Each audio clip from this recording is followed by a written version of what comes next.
Hey, what's up? It's your girl Deedeesaidso, aka Dee, and this is my YouTube channel, Deedeesaidso, and we are back with another video. So as always, if you are new, welcome. If you're not new here, welcome back. And today, we are doing something a little different.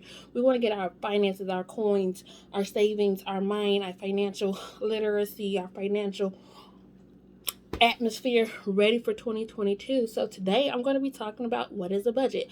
Now, before you hear the B word, a lot of people get scared with the B word, like, don't tell me about no budget, I don't need no budget. But that's how a lot of y'all are spending way more money than you need to, because you are just going swipe heavy. I know we just got through with the holidays, so it's a good time for you to start over and learn how to do a budget, and you're going to learn with me. So as always, in the description box below, I will leave you what is a budget, tools. If you see me looking down, I'm reading my notes and things of that nature. Hope this won't be a long video, so you can watch it, share with your family and friends if this was helpful. Give it a thumbs up if you like the video, and click the notification bell and that subscribe so you don't miss any more of my videos. So let's get into it. I'm a big definition type person. So what is a budget? Why not start there? A budget is an estimate of income and expenditure for a set period of time. So I was like, what is expenditure? Expenditure is just the act of spending money. So the way that I do my budget is the 10-10-80 rule, which means you give 10% to tithes, 10% to savings, and 80% goes to your bills and expenses. If you are not religious, no problem. I mean, it's a problem, but we can go get into that. If you are not religious and you don't want to give 10% to tithes, you can give 10% to donation, or you can just simply adjust your budget. You can do 20% to savings, 80% to bills and expenses, or 10% to savings, 90% to bills and expenses. It's whatever works for you. So basically, a budget is just breaking down your income with your bills and expenses. The second step you want to do is having a list of income, balances, and due dates. So I would suggest that you just print out a blank calendar. You can go to Microsoft Word, go to calendar, or like, I think it's like a calendar section, and print out a blank thing. And just on all the dates that you owe, like the 1st is rent, the 15th is a credit card due, 18th is your gym membership, whatever it is, write down all your bills and their due date so that you can get a visual of it. And also, the third step, I know I missed one. One was breaking down the income and stuff like that. The third step is making sure that every dollar is counted for. That's how we tend to spend more money than we need to, because we just see money in the account and you're like, oh, I got money, let me just spend it. So those are the first 3 tips. The next thing is, what is an expense? So we talked about bills, which is something that's pretty much, you know, that it's going to be due every month. Rent, gas, light, phone bill, gym, student loans. I also count savings as a bill, because with savings, you should always pay yourself first. If you take it off the top, then out of sight, out of mind. So I count it as a bill so that it makes me more inclined to want to pay it or save it. And then an expense is something that money is spent on, a category of finances in which it may fluctuate up and down. So we know that's gas, transportation, personal care, fun items, beauty, miscellaneous, things of that nature. So there's 3 types of expenses. I talked about the fixed, which is your bills, but there's 3 types of like other expenses. So we have variable, which is from month to month, as I mentioned earlier, also known as discretionary non-essential funds, for things that we don't necessarily need, like eating out. You don't necessarily need to eat out, but you like to do it. Buying gifts and snacks, going bowling, movie, those are things that we enjoy that we don't necessarily need to do, but we like to do it. So put it in your budget. If you buy a pack of gum every week, put it in your budget. The second type of expense is periodic, meaning that it happens on an irregular basis rather than month to month, meaning that we don't need to put it in our budget month to month because we don't pay it every month, but it does happen. A periodic expense could be like the car sticker. You know, every year or every 2 years, Chicago, just like they going up every year, you have to pay for that car sticker, so you can know when it's due or when you have to pay it and put it in that month's budget. As well as like them gym annual membership fees. We know we pay the bill for the gym membership monthly, but then they just hit you out of nowhere with that gym annual membership fee. And just knowing when it's due, it'll help you with your budget as you're planning for the next month. As well as those intermittent expenses, meaning they occur various times throughout the year, and they tend to be large amounts like tuition payments or car repairs. Also known, I'm going to be talking about sinking funds soon, hopefully in this segment, where you can save a little bit at a time for large payments. So if you know when your tuition is due, or you know when you're, sometimes we don't know when cars is going to break down, but like if you try to save along the time for those repairs or those things that happenstance, then you won't have to take out the money like right away. You'll be able to plan for it. So when I talk about sinking funds and cash envelopes, you'll understand all that much more better. But we are going to take it to the computer. I think I can flip my phone. I really hope I can, because if not, this video gonna be messed up because I ain't starting it over.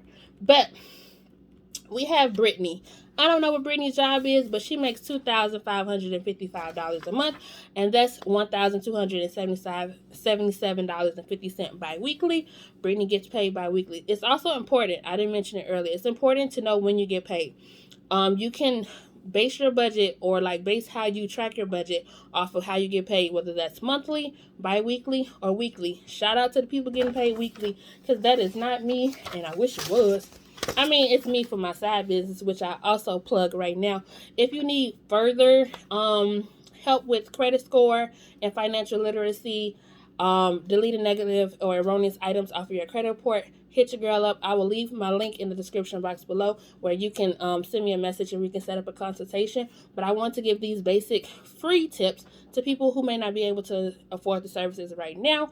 But if you are intrigued and want to learn more, hit your girl up. So let's go to the screen. So here we go. We have Brittany's budget. So as I mentioned before, we're going to have the bills on the left side of the budget and the expenses on the right. Bills are something that's due every month, and expenses are something that is due every, well, expenses are something that fluctuates. It goes up and down. So her rent, I don't know where she lives. This is just a mock budget. It's just an example. Her rent is $750. Her auto payment is $240. Her car insurance is $100. She has 4 credit cards that she's currently paying on. I'm also going to be talking about debt snowball at some point. So right now she's just paying the minimum balance, which is good because your credit score is consists of 35%. It consists of on-time payments. So she may not be paying it off right now, but paying it on time and paying at least something towards it is helping greatly over time. She pays $35 to one card and $30 to the other 3 cards.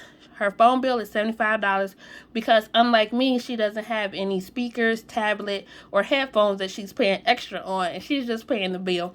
Internet and cable is $60. Gym membership is $40. She must be going to LA Fitness. Her loan payment, which I believe I wrote as student loans, is $100. And here's that 10-10, $250 going to TAS and $250 going to savings, which comes to $1,990. And then I forget it's touchscreen. On the expense side, she has $100 for gas, which can fluctuate because one month she may pay $100 for gas. Next month it may be $125. The month after that it may be $75. So just track and look at how much you're spending on your expenses.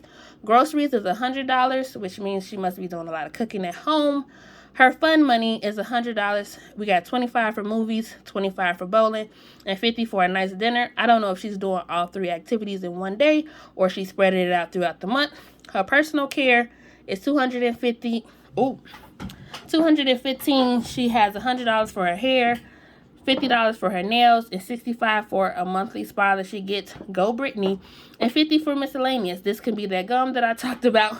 This could be a scoop of ice cream just on a nice day, and what have you. $565. So in any instance that Brittany is up in the red, like her check is short or something of that nature, you can definitely make, sorry, I forget about the screen is going to go to the next page. You can definitely choose to limit your expenses first. That's where you're going to cut first if you are in the red. And that's what's the importance of having a budget for. It tells you how much money is coming in and how much is going out. If you don't want to eliminate these, the next step would be to find another source of income, a side job. But if you can make some adjustments, that would be another step. So maybe instead of going to the movies this week, she can put that $25 towards one of her credit cards, or instead of getting that spa, she can put $65 towards her internet and cable. Now, I said expenses is the first place to go, but it's not the only place to go. She can go to her bills and expend her bills to take some stuff down. So maybe instead of paying that gym membership of $40, she can transfer to Planet Fitness and pay $10. Maybe instead of paying Sally Mae all of her money, she can just send $50 to Sally Mae. And maybe instead of getting internet and cable, she can get Netflix or Hulu. I just want to show you all a mock budget. This will be in the description box below. This is just a list of bills and a list of expenses. You can add your own. And then we also have a blank budget so that you can write down your own budget and get in the habit of making a budget. And there we have it, how to create a budget.